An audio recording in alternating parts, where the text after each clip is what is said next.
자, 우리가 같이 나누었던 하나님의 말씀, 이 말씀에서 예수님의 부활에 관한 부분들을 나눠보려고 하는데요. 예수님께서 부활하신 것은 하나님의 임의대로 또 예수 그리스도의 임의대로 부활하신 것이 아니다.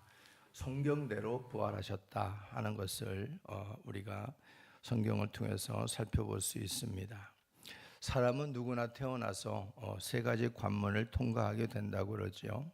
첫 번째 관문은 육신의 죽음을 맞이하는 관문입니다. 이것은 누구나 피할 길이 없지요. 그래서 우리에게 최대의 원수는 죽음이다, 사망이다, 이렇게 말을 해주고 있습니다.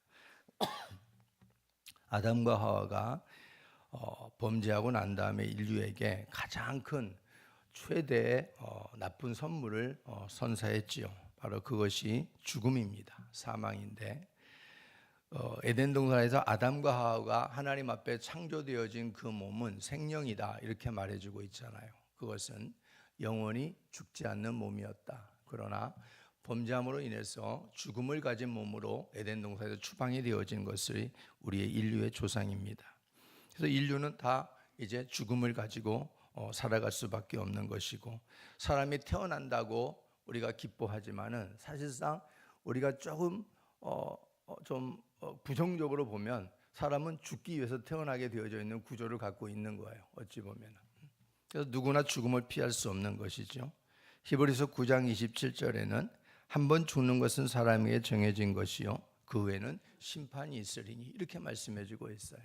그러나 우리는 예수 그리스도 안에서, 사람이 정말 예수 그리스도 안에 우리가 있지 않고 밖에 있다고 생각해 보세요. 사람이 죽으려고 태어나는 거예요. 그러니까 얼마나 인생을, 만약에 그것을 처음부터 우리가 일찍 깨닫는다 그러면 얼마나 살아가는 게 얼마나 팍팍하고 힘들겠어요. 소망이 어디에 있겠습니까? 근데 예수를 만나서 예수 안에 살아가면서 우리는 다시 살기 위해서 태어난다, 이렇게 우리가 때로 소망이 완전히 바꿔져 버리잖아요.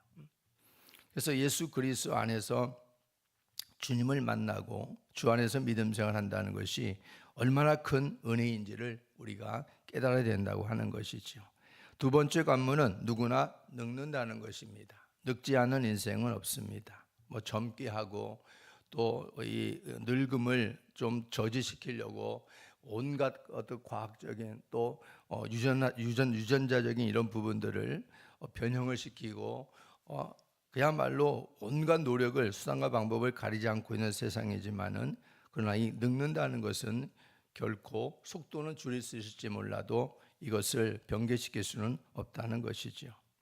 전도서가 우리에게 말해주고 있는 것은 사람이 나이 들어 늙게 되어지고 세월 따라서 인생이 약해지게 된다는 것을 설명을 해주고 있어요. 은줄이 풀린다거나 또 금그릇이 깨진다거나 이런 것은 뭐냐면 우리 육체가 나이 들어서 이제 무너지게 된다는 것이죠. 그리고 살구나무에 꽃이 핀다는 것, 우리의 머리가 백발이 된다는 것, 그리고 또 이렇게 이 치아가 막 빠지는 모습들, 나이 들어가지고, 그리고 귀는 밝아지는데 또 눈 같은 것은 이제 창문에서 이게 눈을 바라보는 거, 우리가 시야 같은 것도 점점 어두워진다는 것들. 성경에는 그런 우리가 나이 들어 세월이 이게 됨에 따라서 늙어져가는 이런 모습들을 비유적으로 전도서 기자는 잘 설명을 해주고 있습니다. 처음에는 이제 언덕 같은 것도 우리가 등성이도 젊었을 때는 그냥 훌쩍 한 번에 올라가 버리는데 나이 들면은 이제 한 번쯤 쉬어야 되잖아요. 그리고 저 언덕배기가 내 젊은 시절엔 그냥 훌쩍훌쩍 부담 없이 넘어갔는데 나이 들면은 언덕배기를 보면은 한숨부터 나온다는 거죠. 너무 힘드니까, 넘어가야 되니까. 그게 나이 든 우리의 모습들이다 하는 것을 전도서 기자는 보여주고 있습니다. 그래서 늙는다는 것은 결코 우리가 어찌할 수 없는 부분이다. 그리고 세 번째 관문은 누구나 하나님 앞에 선다는 사실입니다. 하나님 앞에 서지 않고 지나가는 인생은 아무도 없습니다. 그래서 이 세상을 우리가 잘 살아가야 되고 이 세상이 끝이 아니다, 이걸 우리가 꼭 기억해야 됩니다. 그러면 정신이 번쩍 들지 않겠어요? 대충 살다가도, 우리가 믿음 없이 살다가도 어이구 이거 하나님 앞에서 설 텐데 이렇게 살면 안 될 텐데 정상적인 사람이라면 그런 뭔가 깨달음이 있어야 맞다 하는 것이죠. 우리네 인생은 그 인생의 끝자락에서 영생을 얻는 자가 있고 영원한 심판에 이르는 인생도 있다고 성경은 말씀합니다. 오늘 24절 말씀을 보면은 생명의 24절 보면은 영생을 얻는 자가 있다. 믿는 자는 영생을 얻었고 심판에 이르지 아니하나니 사망에서 생명으로 옮겼다. 이렇게 말씀해 주고 있죠. 생명의 부활로 나오는 사람도 있고 심판의 부활로 나오는 사람들도 있다고 또 29절에도 말씀해 주고 있습니다. 그게 의인의 부활, 악인의 부활입니다. 사람은 이 땅에 죽어서 끝나는 게 아닙니다. 반드시 다시 몸과 육체와 영혼이 하나님 앞에 부활하게 되어지는 그날이 반드시 오게 되어진다. 마태복음 25장 46절에서는 그들은 영벌에 의인들은 영생에 들어가리라 하시니라 했습니다. 그러니까 부활도 결국엔 크게 나누면 두 종류가 있다는 거예요. 생명의 영생에 들어가기 위한 부활이 있고 심판의 부활도 있다. 영원한 멸망에 들어가는 부활도 있다. 이게 악인의 부활이다. 이렇게 말씀해 주고 있어요. 그러니까 그리스도를 믿지 않는 사람들이 모두 행위록에 기록된 대로 심판을 받아 영벌받기 위한 부활이 있다라는 것을 말해주고 있고 우리가 그리스도 안에서 믿음을 지키고 소망을 가진 이들에게는 영원한 생명의 부활이 있다. 이것을 우리에게 말씀해 주고 있는 것입니다. 그러니까 부활한다고 해도 똑같은 부활이 아닌 거예요. 부활한다고 하는데 이것이 소망이 아닌 그냥 영원한 멸망으로 던져지는 부활이라고 생각해 봐요. 얼마나 절망입니까? 죽을 수도 없어요. 죽을 수도 없어요. 뭐 자살한다고 해서 끝나는 것도 아닙니다. 이 땅처럼. 그러니 얼마나 절망적인 부활이에요. 부활은 영원히 사는 거 아니겠습니까? 그러니까 성경에는 우리가 지옥의 단편적인 부분들을 표현해 주고 있는 것은 거기는 구더기도 죽지 않는다. 이렇게 표현해 주고 있어요. 그리고 소금으로 불에다가 뿌리듯이 그렇게 소금 치듯 하는 곳이 지옥이다. 이렇게 단편적인 부분들을 설명해 주고 있잖아요.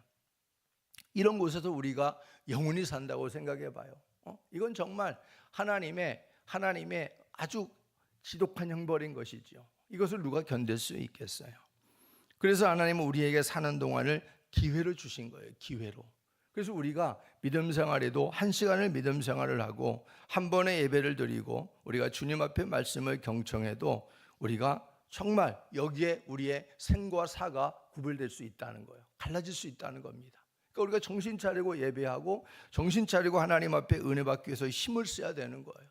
한 시간에 사람이 변화될 수 있고 한 시간에 사람이 물러날 수도 있습니다. 그래서 하나님의 크신 사랑이 하나님의 은혜가 그리스도 예수 안에서 우리에게 소망으로 나타나게 하신 것, 이게 바로 큰 부활인 줄 믿습니다. 그래서 부활은 성경대로 반드시 이루어지는 사건입니다. 고린도전서 15장 4절 말씀에 말하기를 장사 지낸 바 되셨다가 성경대로 사흘 만에 다시 살아나사. 성경대로 사흘 만에 다시 살아나사. 예수님의 부활은 성경대로 된 거예요. 성경대로. 그냥 하나님께서 임의로 된 게 아니라 그런 말이죠. 예수님이 세상에 오신 것도 성경대로 온 거예요. 성경대로. 성경을 성취하기 위해서 오신 거고, 예수님이 죽으신 것도 성경대로 죽으신 거예요. 성경대로. 예수님께 다시 살아 부활하신 것도 성경대로 되어진 겁니다. 그러니까 저와 여러분이 이 성경이 우리의 기준이다 이런 말이에요. 그러니까 성경대로 우리도 어떻게 해야 돼요? 믿음 생활 해야 구원받는다. 이게 되지 않겠어요? 예수님도, 하나님의 아들 되신 예수님도 성경대로 오셨고 성경대로 사셨고 성경대로 죽으셨고 성경대로 부활하셨어요. 근데 우리가 뭐라고? 성경 밖에서 우리 마음대로 신앙생활하고 성경 기준으로 삼지 않고 내 기준대로 믿음 생활을 한다면 이게 구원받을 수 있겠습니까? 이건 가능하지 않다 이런 말이에요. 그러니까 이런 부분들을 우리가 잘 깨닫고 예수님도 성경대로 오셔서 성경대로 부활하셨고 성경대로 움직이셨고 주의 삶이 그렇구나. 우리 삶은 성경대로 해야 되는구나. 이게 바로 우리가 이 새벽에 드려야 될 가장 중요한 부분이 아닌가 싶습니다. 예수님의 부활은 성경대로 반드시 이루어진 것이기 때문에 우리가 이 사실에서 우리가 또 하나 깨달을 것은 뭐냐면 그러면 우리의 부활도 성경대로 되겠구나. 이걸 우리가 인지할 수 있어야 되는 것이죠. 우리의 부활도 성경대로 된다. 나는 잘 안 믿어지지만 성경에 분명히 부활이 있다고 말씀하셨으니, 주님은 성경대로 부활하셨으니 나도 성경대로 부활하게 될 것이다. 이 믿음을 말씀에서 찾아야 된다, 이런 말이죠. 부활은 종말에 있을 때 사건입니다. 그리고 부활은 우리 구원이 완성되어지는 때입니다.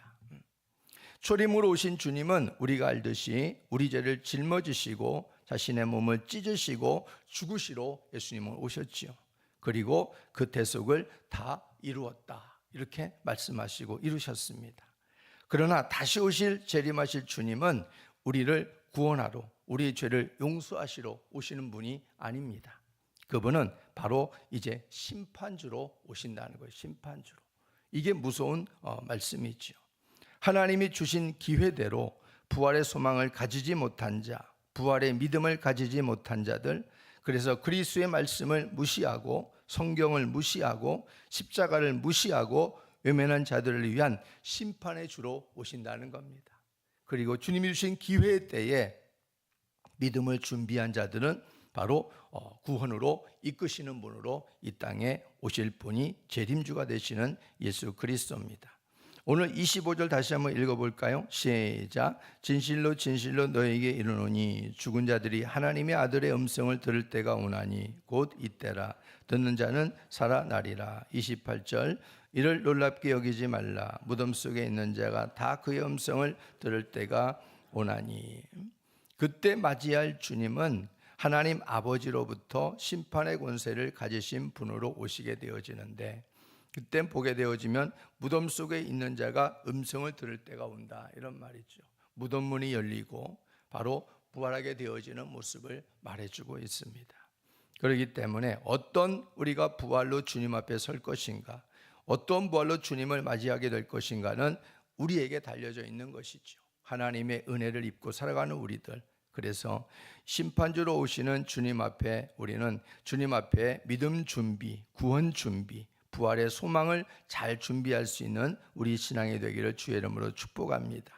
27절 말씀 시작. 또 인자됨으로 말미암아. 심판이 누구에게 있다는 거예요? 주 예수 그리스도께 있다는 거예요. 그렇기 때문에 그 주님을 맞이한 철저한 우리가 준비가 있어야 된다. 그래서 우리 신앙은 단 1분 1초도 허투루 신앙생활하면 절대 안 됩니다. 여러분들이 1분 1초라도 하나님 앞에 여러분들이 정말 내 마음의 믿음 준비를, 구원 준비를, 부활의 소망이 생기지 않는다면 주님 어찌합니까? 나에게 부활의 소망을 주십시오. 나에게 부활의 소망을 주십시오 하고 주님 앞에 막 땡깡을 부려서라도, 막 철야를 해서라도, 막 금식을 해서라도 주님 앞에 이 부활의 소망이 믿어지는 믿음을 달라고 우리가 기도해야 되는 거예요. 이게 가장 좋은, 가장 시급한 거예요. 사실은 저와 여러분에게 가장 시급한 거예요. 뭐 하나님 앞에 뭐 어떤 일을, 중대한 주의 일을 맡아서 일을 한다, 이건 뒤예요. 이건 뒤. 무슨 직분을 맡아가 내가 일한다, 이건 뒤란 말이에요. 주님 앞에 이 부활의 소망이 없는데 아무리 큰 직분을 맡아서 일한다 한들 이게 무슨 의미가 있어요?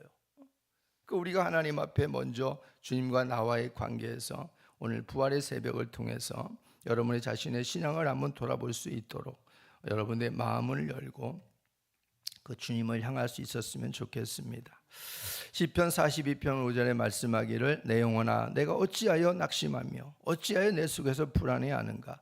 너는 하나님께 소망을 두라. 그가 나타나 도우심으로 말미암아 내가 여전히 찬송하리로다 그랬습니다. 우리의 소망은 오직 주 예수 그리스도께, 하나님께 있음을 믿습니다. 그런 사람들은 결코 이 땅을 살면서 낙심하거나 절망하거나 포기하지 않습니다. 그리고 넘어지더라도 다시 일어납니다. 왜요? 우리의 소망이 이 땅에 있는 게 아니라 주님께 있기 때문에. 주님의 소망이 영원히 든든한데 우리가 거기에서 그것을 모르는 자들이 포기하고 절망하고 낙담하는 것이지, 소망의 주님이 분명히 보좌에 계시는데 우리가 그분 앞에서 어떻게 내 마음대로 절망하고 포기하고 낙담하고 주저앉을 수 있겠어요? 그러다가도 주님 바라보면 힘이 나지 않겠습니까? 로마서 8장 24절에도 우리가 소망으로 구원을 얻었음에 보이는 소망이 소망이 아니니 보는 것을 누가 바라리요 그랬습니다. 우리가 구원을 얻었다, 소망을 얻었다 이렇게 말해주고 있어요. 주님의 이 부활의 소망, 천국에 대한 소망, 영원한 생명에 대한 소망, 이 소망으로 우리가 구원을 받았단 말이죠. 이 소망을 가지고 우리가 살아감에 있어서 이 구원의 소망은 눈에 보이지는 않잖아요. 그렇지만 이것은 주님께서 약속하신 우리에게 분명한 소망으로 안겨주신 것이고, 그래서 우리가 이 땅에 살아갈 때에 보이는 것으로 우리가 만족하고 거기에 끌려가서는 참된 이 구원의 소망을 잃어버리기가 쉽고 희석되기가 쉽기 때문에 먼저 보이지 않는 이 소망, 주님이 주신 구원의 소망, 이 부활의 소망을 굳건히 붙들고 살아가는 우리가 되어야 될 줄로 믿습니다. 이 땅에 은과 금 썩어 없어질 것에 소망을 두지 마시고 우리 부활의 주님께 큰 소망을 두고 살아가는 저와 여러분이 되시길 바랍니다. 그것이 지금 우리들이 살고 있는 기회의 땅에서 해야 할 최선의 모습임을 잊지 마시길 바랍니다. 우리가 살고 있는 이 땅은 우리에겐 기회의 땅이에요. 기회의 땅. 죄악이 아무리 우리에게 엄습하고 아무리 어둠의 권세가 강해도 이 땅은 기회의 땅이라는 거예요. 예수를 믿을 기회, 구원을 받을 기회, 영원한 믿음을 준비할 수 있는 기회, 기회의 땅이라 이런 말이에요. 그렇게 생각하면 우리가 살고 있는 이 땅에 우리가 무엇을 어떻게 준비하며 살 것인가는 아주 분명하고 뚜렷해진다 하는 것이죠. 디도서 2장 13절 말씀에 보니까 복스러운 소망과 우리의 크신 하나님 구주 예수 그리스도의 영광이 나타나심을 기다리게 하셨으니 그랬습니다. 이 복스러운 소망, 이 단어가 참 눈에 들어와요. 복스러운 소망. 우리에게 주님으로부터 받은 부활의 소망은, 구원의 소망은 이것은 아주 복스러운 소망입니다. 복스러운 소망. 이 복과 소망이라는 것이 이게 같은 선상에 놓여 있다라는 것을 찾아볼 수가 있어요. 복스러운 소망. 참된 그리스도 안에 주신 이 소망은 복이 되는 것이지요. 반대로 생각해 보세요. 화가 되어지는 것은 뭐가 되겠어요? 우리에게 재앙이 된다는 것이지요. 그래서 그리스도를 통하여 주신 이 부활의 소망이나 천국의 소망이나 구원의 소망은 아주 복스러운 소망이다, 이렇게 말씀해 주고 있어요. 이 복스러운 소망이 바로 저와 여러분에게 예수 그리스도를 통하여 부활하신 주님을 통하여 우리에게 주어진 줄로 믿습니다. 이 소망 붙들고 날마다 하나님 찬송하며 반드시 성경대로 이루어질 영광스러운 주님의 부활에 참여하는 저와 여러분이 되시기를 주의 이름으로 축복합니다.